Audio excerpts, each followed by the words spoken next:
नमस्कार दोस्तों, आप सभी का हमारे इस YouTube चैनल पे स्वागत है। अगर अभी तक आपने हमारे इस चैनल को सब्सक्राइब नहीं किया है तो इस चैनल को सब्सक्राइब कर लीजिए और हमारी इस वीडियो को ज़रूर लाइक कीजिए। आज जो हम न्यूज़ यहाँ पे करंट अफेयर जो है आज जो पढ़ने वाले हैं वो बहुत ज़्यादा इम्पोर्टेंट ऐसा टॉपिक है, क्योंकि इसके बारे में कोई मीडिया हाउस जो है वो कभी बात नहीं करता या बहुत कम ये न्यूज़ में रहने वाला टॉपिक ऐसे रहता है। लेकिन वहाँ पे बहुत भयानक युद्ध जो है यहाँ पे चल रहा है। हमेशा इन पिछले कुछ दिनों से हमने यहाँ पे देखा होगा कि हम हमेशा रशिया और यूक्रेन युद्ध के बारे में सुनते हैं या चाइना और ताइवान के टेंशन के बारे में इस दुनिया में सुनते हैं। लेकिन हमारे इस आस पड़ोस में आर्मेनिया और अज़रबैजान के बीच में लड़ाई जो है वो चल रही है, लेकिन इसके बारे में कोई यहाँ पे बात नहीं कर रहा। आज की इस वीडियो में हम आर्मेनिया और अज़रबैजान के बीच में होने वाले कॉन्फ्लिक्ट के बारे में पूरी डिटेल में जानकारी जो है वो लेने वाले हैं। तो सीधा हम चलते हैं आज के कुछ न्यूज़पेपर कटिंग्स के ऊपर, हेडलाइन जो है उसके ऊपर। तो यहाँ पे आप देख रहे हैं द हिंदू की न्यूज़ है कि 170 के ऊपर जो डेथ है वो अज़रबैजान आर्मेनिया की क्लैशेस में हो गए हैं। इंडियन एक्सप्रेस में 210 बताया है, एनडीटीवी में भी 210 के ऊपर मौतों का आंकड़ा जो है वो बताया हुआ है। तो ये जो कॉन्फ्लिक्ट है बहुत ज़्यादा इम्पोर्टेंट है, लेकिन इसको इतनी ज़्यादा सुर्खियाँ यहाँ पे नहीं मिल रही, क्योंकि रशिया और यूक्रेन वेस्टर्न वर्ल्ड के लिए और सारी दुनिया के लिए बहुत ज़्यादा इम्पोर्टेंट है इस कॉन्फ्लिक्ट के तुलना में।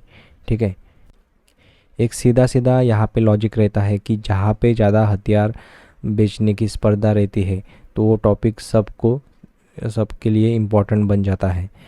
इस युद्ध में आर्मेनिया और अज़रबैजान जो है दोनों भी इतने ज़्यादा हथियार नहीं खरीद सकते, क्योंकि उनका बजट जो है वो थोड़ा कम है। इसके लिए पूरी दुनिया जो है उनको इग्नोर कर रही है। सिर्फ वो कहती है कि ऐसा नहीं करना चाहिए, युद्ध नहीं करना चाहिए, लड़ाई नहीं लड़नी चाहिए और शांति समझौता है जो है वो करना चाहिए। लेकिन कोई भी एक्टिवली इसके बीच में जो इंटरफियर जो है वो करता नहीं है। ठीक है, ना यूएन में इसकी बात ज़्यादा चलती है, ना कहीं पे भी इसकी बात आपको नहीं सुनाई देगी। तो सबसे पहले आज का जो ताज़ा इशू है उसके बारे में हम यहाँ पे देख लेते हैं। यहाँ पे आपको एक फ़ोटो दिखाई दे रहा है। ये जो फ़ोटो है ये जो तस्वीर है ये आर्मेनिया की सरकार ने इस तस्वीर को जारी किया है। इस तस्वीर में आपको एक तरफ अज़रबैजान की ज़मीन जो है वो दिखाई दे रही है, दूसरी तरफ आपको आर्मेनिया की ज़मीन जो है वो दिखाई दे रही है, और दोनों के देशों के ज़मीनों के बीच में ये जो हाईलाइटेड लाइन है ये हाईलाइटेड लाइन है इन दोनों देशों की सीमा। तो अज़रबैजान की सरकार ने फ़ोटो को जारी किया और कहा कि देखिए ये जो सैनिक है ये अज़रबैजान के सैनिक है और ये सीमा को क्रॉस करते हुए आर्मेनिया पे हमला कर रहे हैं, आर्मेनिया को नुकसान जो है वो पहुंचा रहे हैं। तो ऐसी तस्वीर जो है आज आर्मेनिया की सरकार ने जारी की है। तो सबसे पहले अभी आर्मेनिया और अज़रबैजान का मैप देख लीजिए, तो उससे आपको उसकी तस्वीर जो है वो क्लियर हो जाएगी कि इशू क्या चल रहा है। तो ये जो मैप आपको यहाँ पे दिखाई दे रहा है इसमें आपको आर्मेनिया और अज़रबैजान जो है इन दोनों देशों का मैप जो है आपको दिखाई दे रहा है। ठीक है, आर्मेनिया आकार में छोटा है अज़रबैजान से। ये जो सफ़ेद कलर के इसमें दिख रहा है वो अज़रबैजान है। ठीक है, यहाँ पे आप देख सकते हो ये है अज़रबैजान। ठीक है, यहाँ पे और यहाँ पे आर्मेनिया। आर्मेनिया आकार में बहुत ही छोटा देश है अगर हम कंपेयर करें अज़रबैजान के तुलना में। अगर इकोनॉमी की बात करें तो आर्मेनिया अज़रबैजान से इकोनॉमी की दृष्टिया भी बहुत ज़्यादा कमज़ोर है। ठीक है, आर्मेनिया के पास संसाधनों की बहुत ज़्यादा कमी है, अज़रबैजान उसकी तुलना में बहुत अच्छी कंडीशन में है। तो हमेशा क्या होता है कि अज़रबैजान जो है आर्मेनिया पे यहाँ पे हमला कर देता है। ठीक है, लेकिन ये इशू क्यों हो रहा है, क्यों हमला करता है? तो इसके बीच का कारण ये है, ये जो एरिया है पीले कलर में दिखाया हुआ ये एरिया। ठीक है, तो क्या हुआ कि इसकी जो स्टोरी है हम आने वाले स्लाइड में है वो देखने ही वाले हैं। लेकिन इस एरिया को कहते हैं नागोर्नो काराबाग कॉन्फ्लिक्ट है। नागोर्नो काराबाग जो है वो दोनों देशों के बीच का विवादित एरिया है, ठीक है। तो इस मैप में हम अभी देख लेते हैं कि अर्मेनिया के आजू बाजू में कौन से देश है। तो अर्मेनिया के ऊपर के साइड में यहाँ पे जॉर्जिया है, ठीक है। उसके बाद यहाँ पे टर्की है, ईरान है, और अजरबैजान की सीमा जो है दोनों साइड से यहाँ पे अर्मेनिया से मिलती है। तो अर्मेनिया एक लैंडलॉक कंट्री है। लैंडलॉक मतलब चारों तरफ से इसके लैंड ही है, ठीक है। तो लैंडलॉक कंट्री है अर्मेनिया। दूसरी बात करें अगर अजरबैजान की, तो अजरबैजान के इस साइड में आपको कैस्पियन सी मिलती है। तो एक कैस्पियन लेक है, लेक की कैटेगरी में आता है। और यहाँ पे आपको दिखाई देगा बाकू करके। तब बाकू जो है वो ऑयल और गैस एक्सपोर्ट का बहुत इम्पोर्टेंट ऐसा सेंटर है कि जो यूरोप को भी ऑयल और गैस जो है वो सप्लाई करता है, ठीक है। इसके वजह से इसकी इकोनॉमी जो है वो बहुत अच्छी ज़्यादा है, ठीक है। और दूसरा है कि अजरबैजान के से आने वाले जो कंट्री आजू बाजू में वो है रशिया, जॉर्जिया, टर्की। यहाँ पे थोड़ा सा उसको सीमा उसको लगती है अजरबैजान को, और ईरान। यहाँ पे जो सफ़ेद एरिया आपको दिखाई दे रहा है ये अजरबैजान का है, और इधर का भी ये सफ़ेद जो है टुकड़ा ये भी अजरबैजान ही है, ठीक है।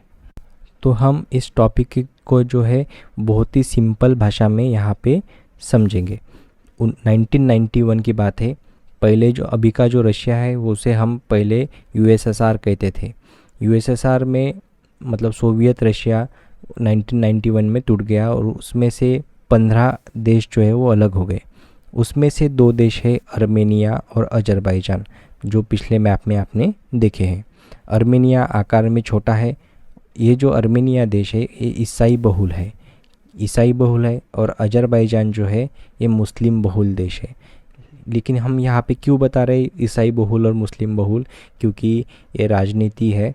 राजनीति में ये बातें याद रखना ज़रूरी है। तो आपको सीधे सीधे समझ में आएगा कि कौन किसके तरफ है। अर्मेनिया के सपोर्ट में कौन से देश है और अजरबैजान के सपोर्ट में कौन से देश है। इन दोनों के बीच में जो नागोर्नो काराबाग क्षेत्र है, नागोर्नो काराबाग एरिया, ये विवादित क्षेत्र है। 1990 में क्या हुआ था कि इन दोनों का जो है वो बंटवारा हो गया था। नागोर्नो काराबाग क्षेत्र जो है इन दोनों के बीच में जो विवादित रह गया, तो इन दोनों का बंटवारा हुआ। और बंटवारे के समय ये जो एरिया है ये अजरबैजान को यहाँ पे मिला, ठीक है। अजरबैजान को मिला कौन सा क्षेत्र, नागोर्नो काराबाग क्षेत्र। लेकिन इस क्षेत्र में रहने वाले जो लोग थे वो ईसाई बहुल थे, और यहाँ के लोग खुद को अर्मेनिया का हिस्सा जो है वो मानते थे। 1991 में यहाँ के लोगों ने खुद को अर्मेनिया का हिस्सा जो है वो घोषित कर लिया, और इसे रशिया का समर्थन प्राप्त था। क्योंकि ये ईसाई बहुल है तो रशिया का समर्थन इसको प्राप्त है। अजरबैजान को तुर्की का समर्थन यहाँ पे प्राप्त है, ठीक है। तुर्की अजरबैजान को समर्थन देता है।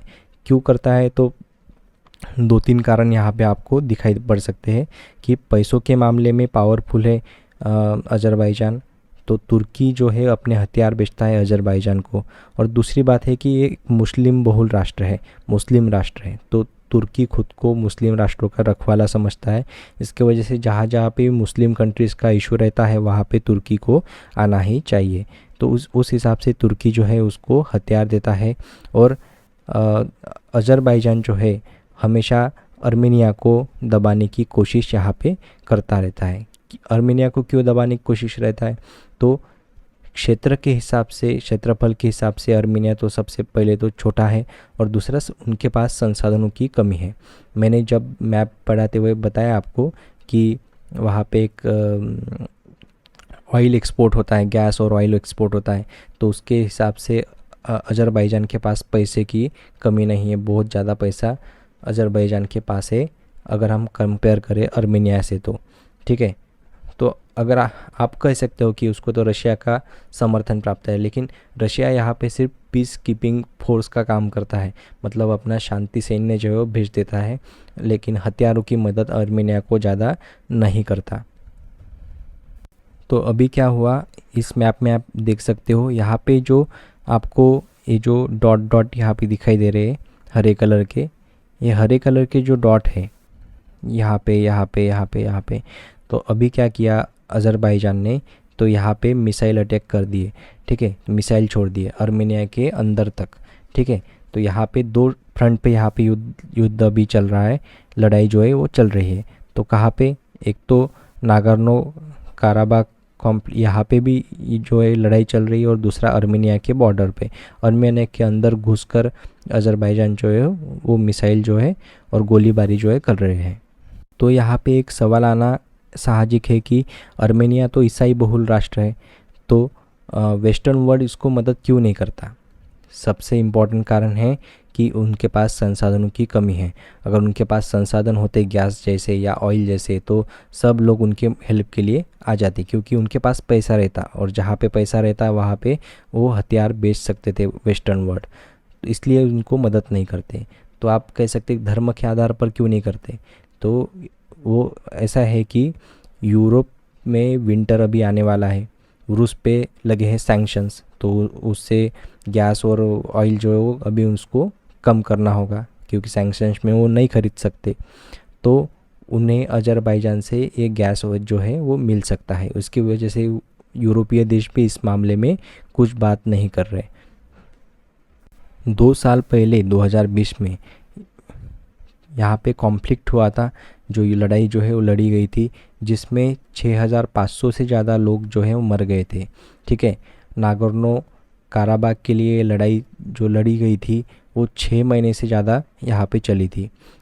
इसमें अज़रबैजान की जीत हुई थी, और आर्मेनिया को भारी नुकसान यहाँ पे उठाना पड़ा था।